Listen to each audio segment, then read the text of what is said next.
The afternoon sun filtered through the dining room windows as I sat across from Patricia and George Hamilton, my late husband's parents.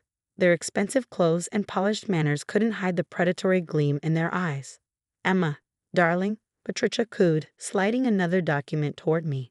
"These are just standard trust fund arrangements. Nothing to worry about. My name is Emma Hamilton, and at 29, I was fighting to protect my 6-month-old daughter's future from the very people who should have been guarding it.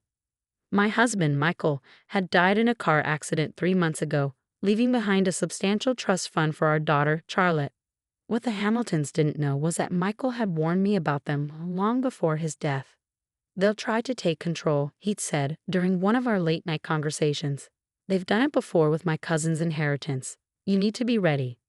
That's why I was wearing the camera necklace today, its tiny lens recording every smile, every gesture, every subtle threat disguised as concern.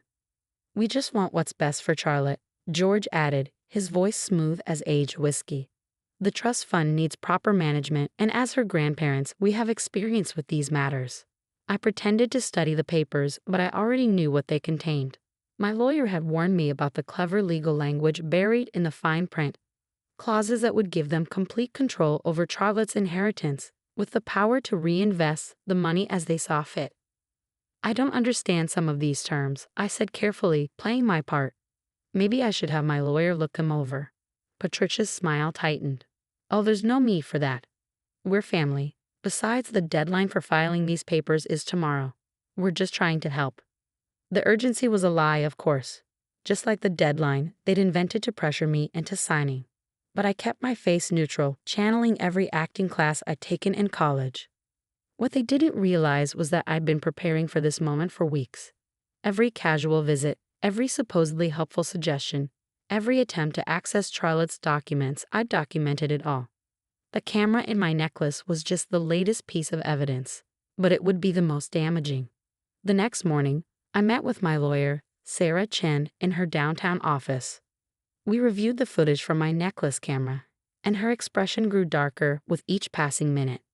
"This is enlightening," she said, pausing the video where Patricia was explaining how they'd managed the trust fund. "They're not even trying to be subtle about their intentions." I nodded, bouncing Charlotte gently in my arms. "There's more. I have recordings of 3 other meetings, plus emails where they tried to get me to sign different documents." Sarah's eyes lit up. "And you kept copies of all those documents?" "Everything," I confirmed, including the ones they accidentally left at my house last week. Just then, my phone buzzed with a text from Patricia. "Dear, we really need those papers signed today. We're coming by this afternoon to finish this up." I showed Sarah the message, and she smiled, the kind of smile that made me glad she was on my side. "Perfect timing," she said, "because I've just finished preparing our response to their little scheme." She pulled out a thick folder and began explaining the countermeasures we'd put in place. Michael hadn't just warned me about his parents, he'd helped me set up a series of legal protections before his death. "The trust fund is already locked down," Sarah explained. "What they're trying to get you to sign would actually be illegal. They're attempting to transfer control of assets that are legally bound to Charlotte." That afternoon, when the Hamiltons arrived at my house, they found not just me, but Sarah and 2 representatives from the bank that managed Charlotte's trust. "What's this?" George demanded, his confident facade cracking slightly.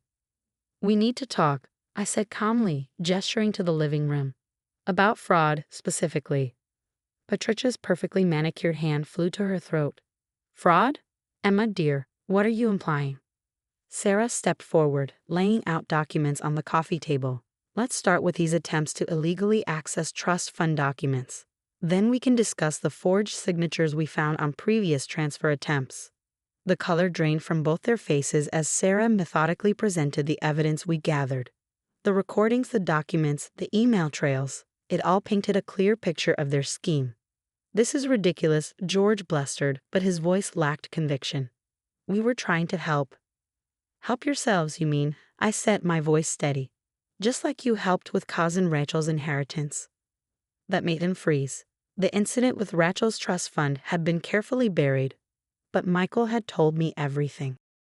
How they'd managed to gain control of her inheritance and slowly drained it through investment opportunities as somehow never paid off. You have two choices, Sarah explained, her tone professional but firm. You can walk away now, sign these papers agreeing to stay away from Charlotte's trust fund, and we keep this quiet. Or, she let the threat hang in the air. The Hamiltons' reputation in their social circle meant everything to them. A public scandal involving attempted fraud against their own granddaughter would destroy them. Patricia was the first to break. Fine, Patricia whispered, reaching for the papers Sarah had prepared. What do you want us to sign? As they reviewed the agreement, I held Charlotte close, remembering all the times Michael had protected me from his parents' manipulations. Now it was my turn to protect our daughter. The agreement was comprehensive. They would have no access to Charlotte's trust fund. Any attempts to contact the bank or trustees would result in immediate legal action. They could maintain a relationship with their granddaughter, but only under strict conditions.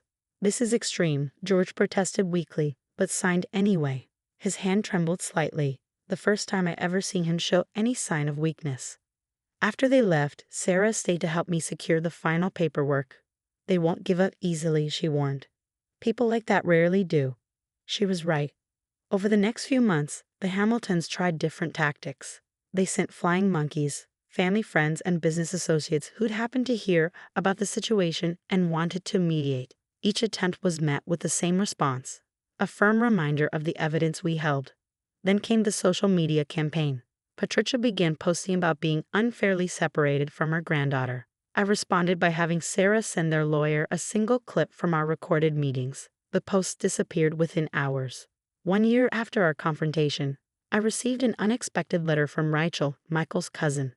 She'd heard about what happened and wanted to share her story publicly. Together, we discovered 3 other family members who'd been victims of similar schemes. The Hamiltons' carefully constructed reputation began to crumble. Their social circle, once a source of power and influence, turned against them as the truth spread. They eventually moved to Florida, claiming they needed a change of climate. Today, Charlotte is 3 years old, her trust fund secure and growing. The money that might have disappeared into the Hamiltons' schemes will now fund her education, her dreams, her future. I keep the camera necklace in a box with Michael's other belongings.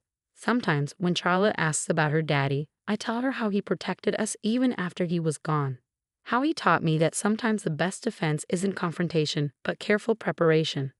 The Hamiltons still send birthday cards to Charlotte, each one containing carefully worded requests to rebuild our relationship. Each one goes into a file, documented and dated, just in case.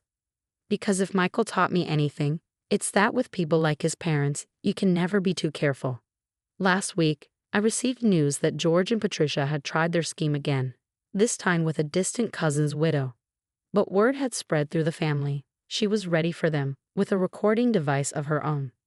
Sometimes the best revenge isn't about winning or hurting those who tried to hurt you. It's about protecting others from experiencing the same pain. Michael's warning didn't just save Charlotte's inheritance, it started a chain reaction that finally exposed the truth about his parents. The trust fund that the Hamiltons tried so desperately to control has been put to better use. Part of it now funds a legal aid program for widows and children facing similar situations. Because sometimes the best way to honor someone's memory is to continue their work of protecting others. Charlotte will grow up knowing that her father's love extended beyond his life, that her mother fought for her future, and that sometimes the quietest victories are the most meaningful. And somewhere, I like to think Michael is smiling, knowing that his parents' last attempt to control and manipulate their family became the very thing that finally stopped them.